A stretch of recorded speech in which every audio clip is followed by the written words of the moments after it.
परम सत्कारयोग साध संगत जी, सारे ही रसना पवित्र करिए ते आखिए धन श्री सतगुरु जगजीत सिंह जी, धन श्री सतगुरु उदय सिंह जी।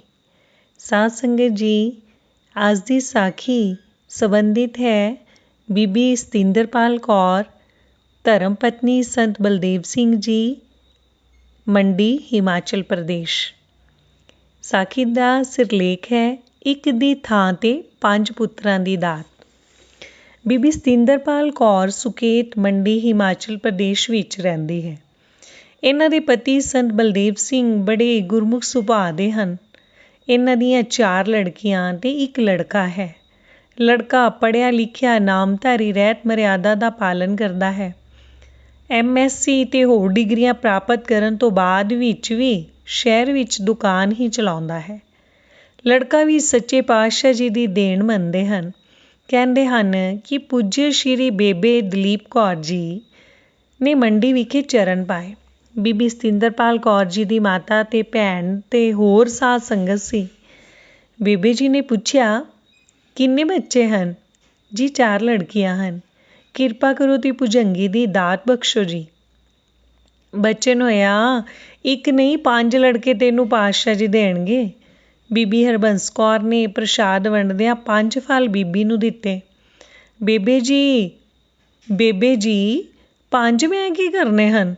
4 लड़कियां अगे ही हन, सर्विस मैं करदी हाँ। छोटे छोटे बच्चे छड़ के मैनू अगे ही नौकरी करनी बड़ी मुश्किल होई पई है। क्योंकि बीबी सतिंदरपाल कौर JBT टीचर सी, प्राइमरी स्कूल विच सरकारी नौकरी करदे सी।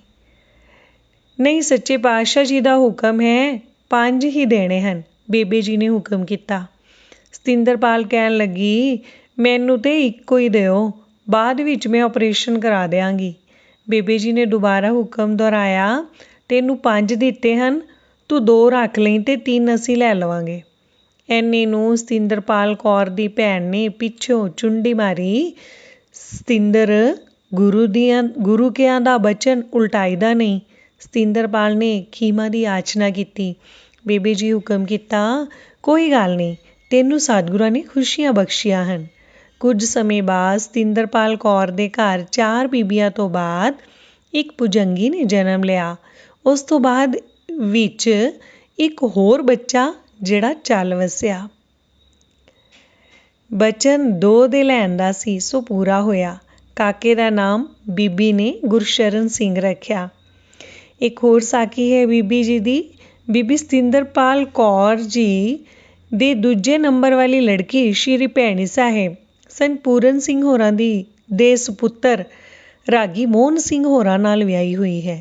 एक बार दी गल है कि बीबी सतिंदरपाल एकदम बेहोश हो के डिग पई। घर तो कुछ कु मीलों के फासले ते सी। डॉक्टरां नू दिखाया, बिलासपुर दे लागे चागे दवाइयां दित्तियां गईयां। इन्ने जंगल आउण कि बीबी सतिंदरपाल बार बार इशनान करी जावे। ये सारा कुछ बेहोशी विच ही हुंदा रहा। 5 दिन हस्पताल विच रही, कोई सूरत ही नहीं सी। जवाई रागी मोहन सिंह उन्हां नू श्री भैणी साहिब लै आया। लुधियाने दयानंद हस्पताल विच 5 दिन रही, कोई होश ही ना आया। डॉक्टर अवस्थी ने भी वेख्या। आखिर वड्डे वड्डे डॉक्टर वैदां दे वैद जिहड़ा मोयां नू जिवालदा है उहदे कोल श्री भैणी साहिब लिआंदा गया। अर्ज हुई तां पातशाह जी ने हुक्म किया इसनू अपोलो हस्पताल दिल्ली लै जाओ। श्री भैणी साहिब तो ही एंबूलेंस दित्ती गई। ਉਹਦੇ ਵਿੱਚ ਪਾ ਕੇ ਰਾਗੀ ਮੋਹਨ ਸਿੰਘ ਹੋਰੀ ਬੀਬੀ ਜੀ ਨੂੰ ਦਿੱਲੀ ਅਪੋਲੋ ਹਸਪੀਟਲ ਲੈ ਗਏ। ਅਪੋਲੋ ਵਿੱਚ ਬੀਬੀ ਜੀ ਨੂੰ 3 ਦਿਨ ਬਾਅਦ ਹੋਸ਼ ਆ ਗਿਆ। ਜਦੋਂ ਬੀਬੀ ਜੀ ਨੇ ਆਪਣੀ ਸਾਰੇ ਪਾਸੇ ਨਾਲੀਆਂ ਲੱਗੀਆਂ ਵੇਖੀਆਂ ਤਾਂ ਬੀਬੀ ਜੀ ਨੇ ਹੈਰਾਨ ਹੋ ਕੇ ਡਾਕਟਰ ਨੂੰ ਪੁੱਛਿਆ, ਡਾਕਟਰ ਸਾਹਿਬ ਮੈਨੂੰ ਇੱਥੇ ਦਿੱਲੀ ਕਿਉਂ ਲਿਆਂਦਾ ਗਿਆ ਹੈ? ਮੈਂ ਤਾਂ ਆਪਣੇ ਘਰ ਬਿਲਕੁਲ ਠੀਕ ਠਾਕ ਸਾਂ। ਬੀਬੀ ਸਤਿੰਦਰ ਕੌਰ ਪਿਛਲੇ 13 ਦਿਨਾਂ ਤੋਂ ਬਿਲਕੁਲ ਕੋਮਾ ਵਿੱਚ ਸੀ। ਇਹ ਗੱਲ 3 ਅਕਤੂਬਰ 2000 ਦੀ ਹੈ। 3 ਅਕਤੂਬਰ ਤੋਂ ਲੈ ਕੇ 15 ਅਕਤੂਬਰ 2000 ਤੱਕ ਬੀਬੀ ਨੂੰ ਕੋਈ ਹੋਸ਼ ਹੀ ਨਹੀਂ ਸੀ। ਡਾਕਟਰਾਂ ਨੇ ਟੈਸਟ ਕੀਤੇ, ਪੂਰਾ ਚੈੱਕਅਪ ਕਰਨ ਤੋਂ ਬਾਅਦ ਦੱਸਿਆ ਬੀਬੀ ਦੇ ਦਿਮਾਗ ਦੀ ਨਾੜੀ ਫਟ ਚੁੱਕੀ ਹੈ। ਇਹਨਾਂ ਦਾ ਆਪਰੇਸ਼ਨ ਕਰਨਾ ਪਵੇਗਾ। ਇਹਨਾਂ ਨੂੰ ਆਰਾਮ ਦੀ ਸਖਤ ਜ਼ਰੂਰਤ ਹੈ। ਇਹਨਾਂ ਨੂੰ 1 ਮਹੀਨਾ ਇੱਧਰ ਪੰਜਾਬ ਵਿੱਚ ਹੀ ਰੱਖਣਾ ਹੈ, ਮੰਡੀ ਨਹੀਂ ਜਾਣ ਦੇਣਾ। ਬੀਬੀ ਨੂੰ ਉਸੇ ਐਂਬੂਲੈਂਸ ਵਿੱਚ ਪਾ ਕੇ ਸ਼੍ਰੀ ਭੈਣੀ ਸਾਹਿਬ ਲਿਆਂਦਾ ਗਿਆ। ਸੰਤ ਪੂਰਨ ਸਿੰਘ ਹੋਰਾਂ ਦੇ ਘਰ ਲੜਕੀ ਜੋ ਵਿਆਹੀ ਹੋਈ ਸੀ, ਸੋ ਡੇਰਾ ਵੀ ਉੱਥੇ ਹੀ ਹੋ ਗਿਆ। ਸੰਤ ਜੀ ਸਵੇਰੇ 1-2 ਵਜੇ ਉੱਠ ਜਾਂਦੇ ਸਨ। ਬੀਬੀ ਵੀ ਉੱਠ ਗਈ, ਇਸ਼ਨਾਨ ਪਾਣੀ ਕੀਤਾ ਤੇ ਲੱਗੀ ਅਰਦਾਸਾਂ ਕਰਨ। ਉੱਧਰ ਰਾਗੀ ਮੋਹਨ ਸਿੰਘ ਇਸ਼ਨਾਨ ਪਾਣੀ ਕਰਕੇ ਸ਼੍ਰੀ ਆਸਾ ਜੀ ਦੀ ਵਾਰ ਲਾਉਣ ਹਿੱਤ ਜਿਉਂ ਹੀ ਸਟੇਜ 'ਤੇ ਚੜ੍ਹੇ, ਪਾਤਸ਼ਾਹ ਜੀ ਨੂੰ ਨਮਸਕਾਰ ਕਰਦਿਆਂ ਅਰਜ਼ ਬੇਨਤੀ ਕੀਤੀ, ਪਾਤਸ਼ਾਹ ਜੀਓ ਬੜੀ ਕਿਰਪਾ ਕੀਤੀ ਹੈ ਆਪ ਜੀ ਨੇ ਜੀ। ਅੱਗੋਂ ਕਿਰਪਾ ਨਿਧਾਨ ਮਿਹਰਬਾਨ ਸ਼੍ਰੀ ਸਤਿਗੁਰੂ ਜਗਜੀਤ ਸਿੰਘ ਜੀ ਨੇ ਬਚਨ ਕੀਤਾ, ਮੈਂ ਤਾਂ ਬੀਬੀ ਨੂੰ ਬੜੀ ਉੱਤੋਂ ਵਾਪਸ ਲਿਆਇਆ ਹਾਂ। ਧੰਨ ਸ਼੍ਰੀ ਸਤਿਗੁਰੂ ਜਗਜੀਤ ਸਿੰਘ ਜੀ ਮਹਾਰਾਜ। ਮਹੀਨਾ ਭਰ ਬੀਬੀ ਸ਼੍ਰੀ ਭੈਣੀ ਸਾਹਿਬ ਹੀ ਰਹੀ, ਸੇਵਾ ਕਰਦੀ ਰਹੀ ਤੇ ਫਿਰ ਹੌਲੀ-ਹੌਲੀ ਸਿਰ ਵਿੱਚ ਥੋੜ੍ਹਾ ਦਰਦ ਰਹਿਣ ਲੱਗ ਪਿਆ, ਕਿਉਂਕਿ ਨਾੜੀ ਫਟ ਗਈ ਹੋਈ ਸੀ। ਬੀਬੀ ਨੇ ਸ਼੍ਰੀ ਭੈਣੀ ਸਾਹਿਬ ਆ ਕੇ ਹਫ਼ਤੇ ਕੁ ਬਾਅਦ ਅਰਜ਼ ਬੇਨਤੀ ਕੀਤੀ, ਗਰੀਬ ਨਿਵਾਜ, ਉੱਪਰੋਂ ਤਾਂ ਤੁਸੀਂ ਮੈਨੂੰ ਲੈ ਆਂਦਾ ਹੈ, ਪਰ ਪੂਰੀ ਤਰ੍ਹਾਂ ਕਿਰਪਾ ਕਰੋ ਨਾ।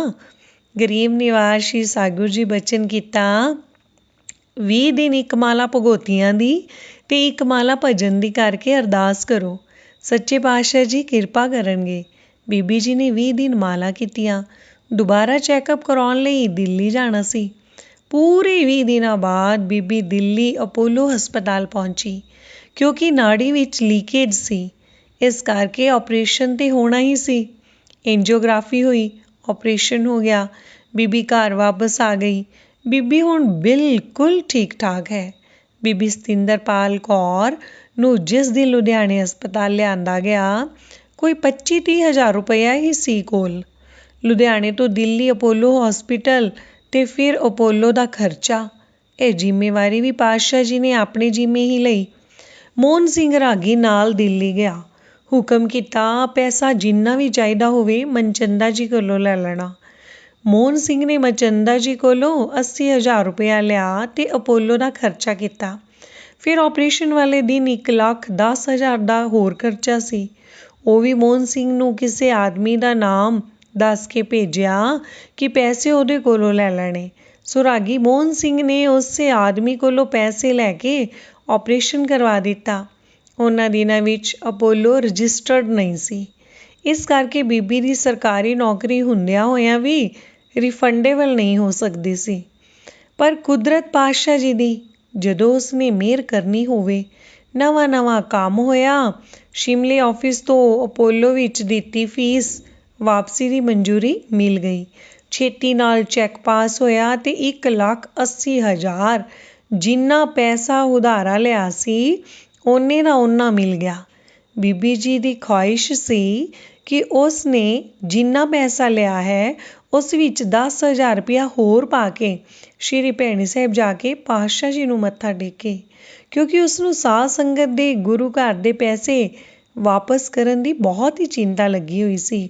ਸੋ ਮਹੀਨਾ ਵੀ ਨਾ ਲੰਘਿਆ ਕਿ ਬੀਬੀ ਜੀ ਉਧਾਰੇ ਲਏ ਪੈਸੇ ਵਾਪਸ ਕਰਨ ਸ਼੍ਰੀ ਭੈਣੀ ਸਾਹਿਬ ਜਾ ਹਾਜ਼ਰ ਹੋਈ। ਬੀਬੀ ਨੇ ਸਤਿਗੁਰਾਂ ਦੀ ਹਜ਼ੂਰੀ ਵਿੱਚ ਆਣ ਮਾਇਆ ਮੱਥਾ ਟੇਕ ਦਿੱਤੀ।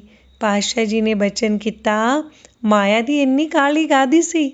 ਫਿਰ ਦੁਬਾਰਾ ਉਹੀ ਬਚਨ ਦੁਹਰਾਇਆ, ਮੈਂ ਤਾਂ ਬੀਬੀ ਨੂੰ ਬੜੀ ਉੱਤੋਂ ਵਾਪਸ ਲਿਆਂਦਾ ਹੈ।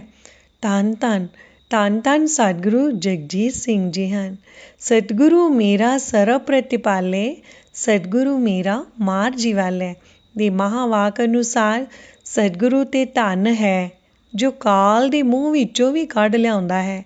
ਸਤਿਗੁਰੂ ਕਾਲ ਦੇ ਵੱਸ ਨਹੀਂ ਹੁੰਦਾ, ਉਹ ਸਮੇਂ ਦੇ ਅਧੀਨ ਨਹੀਂ ਹੈ, ਬਲਕਿ ਉਹ ਸਮੇਂ ਨੂੰ ਬਣਾਉਣ ਵਾਲਾ ਹੈ, ਸਮਾਂ ਉਹਦੇ ਅਧੀਨ ਹੈ। ਇਸ ਤਰ੍ਹਾਂ ਸੱਚੇ ਪਾਤਸ਼ਾਹ ਜੀ ਨੇ ਬੀਬੀ ਨੂੰ ਜ਼ਿੰਦਗੀ ਬਖਸ਼ੀ ਤੇ ਮਾਇਆ ਵੀ ਦਿੱਤੀ। ਹੁਣ ਬੀਬੀ ਪੜ੍ਹਾਉਂਦੀ ਨਹੀਂ ਹੈ, ਸਰਕਾਰੀ ਨੌਕਰੀ ਉਵੇਂ ਦੀ ਉਵੇਂ ਚੱਲ ਰਹੀ ਹੈ ਤੇ 4-5 ਪ੍ਰਾਇਮਰੀ ਸਕੂਲਾਂ ਤੇ ਐਡਵਾਈਜ਼ਰ ਹੈ। ਨੌਕਰੀ ਦੀ ਬਦਲੀ ਬਾਰੇ ਵੀ ਬੀਬੀ ਜੀ ਆਪਣਾ ਸੁਪਨਾ ਦੱਸਦੇ ਹਨ। ਬੀਬੀ ਨੂੰ ਮੰਡੀ ਤੋਂ ਬਾਹਰ ਬਦਲੀ ਦੀ ਚਿੱਠੀ ਆ ਗਈ। ਇਹ ਗੱਲ 16 ਤਰੀਕ ਦੀ ਹੈ ਤੇ ਬੀਬੀ ਸ਼੍ਰੀ ਭੈਣੀ ਸਾਹਿਬ ਵਿਖੇ ਸਵੇਰੇ ਅੰਮ੍ਰਿਤ ਵੇਲੇ ਉੱਠ ਕੇ ਇਸ਼ਨਾਨ ਕਰਕੇ ਪਾਤਸ਼ਾਹ ਜੀ ਦੇ ਚਰਨਾਂ ਵਿੱਚ ਅਰਦਾਸ ਕਰਦੀ ਹੈ ਕਿ ਪਾਤਸ਼ਾਹ ਜੀਓ ਮਿਹਰ ਕਰੋ, ਮੈਂ ਨਿੱਕੇ ਨਿੱਕੇ ਬੱਚਿਆਂ ਨਾਲ ਇੱਥੋਂ ਦੂਜੀ ਥਾਂ 'ਤੇ ਜਾ ਕੇ ਕਿਵੇਂ ਰਹਾਂਗੀ, ਬੜੀ ਮੁਸ਼ਕਿਲ ਹੈ ਜੀ। ਆਪ ਜੀ ਕਿਰਪਾ ਕਰੋ ਜੀ ਅਤੇ ਮੈਨੂੰ ਇੱਥੇ ਲੋਕਲ ਹੀ ਰਹਿਣ ਦਿਓ। ਰਾਤ ਨੂੰ ਸੁਪਨੇ ਵਿੱਚ ਇਸ ਤਰ੍ਹਾਂ ਲੱਗਾ, ਸੂਬਾ ਜੈਮਲ ਸਿੰਘ ਜੀ ਸ਼ਿਮਲੇ ਜਾਂਦੇ ਹਨ। ਉੱਥੇ ਮੈਂਬਰ ਦੇ ਦਫ਼ਤਰ ਵਿੱਚ ਜਾ ਕੇ ਕਹਿੰਦੇ ਹਨ ਕਿ ਸਾਡੀ ਸਾਰੀ ਮੰਡੀ ਵਿੱਚੋਂ ਇੱਕੋ ਹੀ ਤਾਂ ਬੀਬੀ ਹੈ ਜਿਹੜੀ ਨੌਕਰੀ ਕਰਦੀ ਹੈ ਅਤੇ ਤੁਸੀਂ ਉਹਦੀ ਵੀ ਬਦਲੀ ਕਰ ਦਿੱਤੀ ਹੈ। ਤੁਸੀਂ ਉਸ ਨੂੰ ਉੱਥੇ ਹੀ ਰਹਿਣ ਦਿਓ। ਮੈਂਬਰ ਦੇ ਮਨ ਵਿੱਚ ਪਤਾ ਨਹੀਂ ਕੀ ਆਇਆ। ਉਸਨੇ ਉਸੇ ਵਕਤ ਹੀ ਬੀਬੀ ਦੀ ਨੌਕਰੀ ਦੇ ਮੰਡੀ ਵਿੱਚ ਹੀ ਆਰਡਰ ਕਰ ਦਿੱਤੇ ਅਤੇ ਚਿੱਠੀ ਕੱਢ ਦਿੱਤੀ। ਅਗਲੇ ਦਿਨ ਬੀਬੀ ਮੰਡੀ ਪਹੁੰਚੀ। ਘਰ ਉਹਦੀ ਨੌਕਰੀ ਦੇ ਕਾਗਜ਼ਾਤ ਆ ਚੁੱਕੇ ਸਨ। ਬੀਬੀ ਹੈਰਾਨ ਕਿ ਅਜੇ ਕੱਲ੍ਹ ਹੀ ਤਾਂ ਉਹ ਅਰਜ਼ਾ ਕਰ ਰਹੀ ਸੀ, ਇੰਨੀ ਜਲਦੀ ਚਿੱਠੀ ਕਿੱਦਾਂ ਆ ਗਈ। ਉਹ ਸੂਬਾ ਜੀ ਦੇ ਘਰ ਗਈ ਅਤੇ ਪੁੱਛਿਆ, ਸੂਬਾ ਜੀ ਤੁਸੀਂ ਕੱਲ੍ਹ ਸ਼ਿਮਲੇ ਗਏ ਸੋ? ਨਹੀਂ ਪੁੱਤਰ, ਮੈਂ ਤਾਂ ਕਿਤੇ ਨਹੀਂ ਸੀ ਗਿਆ, ਮੈਂ ਤਾਂ ਇੱਥੇ ਹੀ ਸਾਂ, ਸੂਬਾ ਜੀ ਨੇ ਕਿਹਾ। ਬੀਬੀ ਨੂੰ ਸਮਝ ਆਉਂਦਿਆਂ ਦੇਰ ਨਾ ਲੱਗੀ ਕਿ ਇਹ ਸਾਰੀ ਕਿਰਪਾ ਉਸਦੇ ਮਿਹਰਬਾਨ ਸਤਿਗੁਰੂ ਨੇ ਕੀਤੀ ਸੀ, ਜਿਸ ਦੇ ਪਰਉਪਕਾਰ ਬੀਬੀ ਕਈ ਜਨਮਾਂ ਤੱਕ ਨਹੀਂ ਭੁੱਲ ਸਕਦੀ। ਪਾਤਸ਼ਾਹ ਜੀ ਦੇ ਪਰਉਪਕਾਰ ਤੇ ਬਹੁਤ ਨੇ, ਮੈਂ ਇੱਕ ਨਾ ਜਾਤਾ। ਬੀਬੀ ਦਾ ਕਹਿਣਾ ਹੈ ਕਿ ਧੰਨ ਧੰਨ ਹਨ ਸ਼੍ਰੀ ਸਤਿਗੁਰੂ ਜਗਜੀਤ ਸਿੰਘ ਜੀ।